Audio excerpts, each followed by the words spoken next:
Hindi pwedeng tamarin kasi bakit? Marami pa akong utang.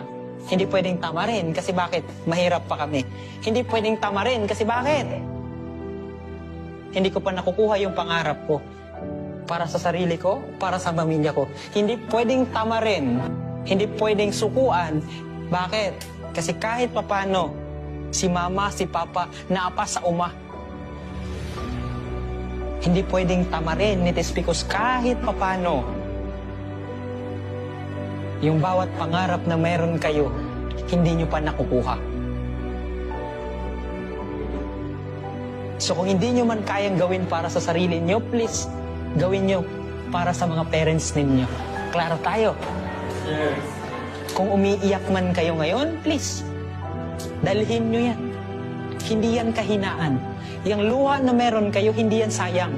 Ibig sabihin, nare-remind sa'yo, kailangan nakafocus ka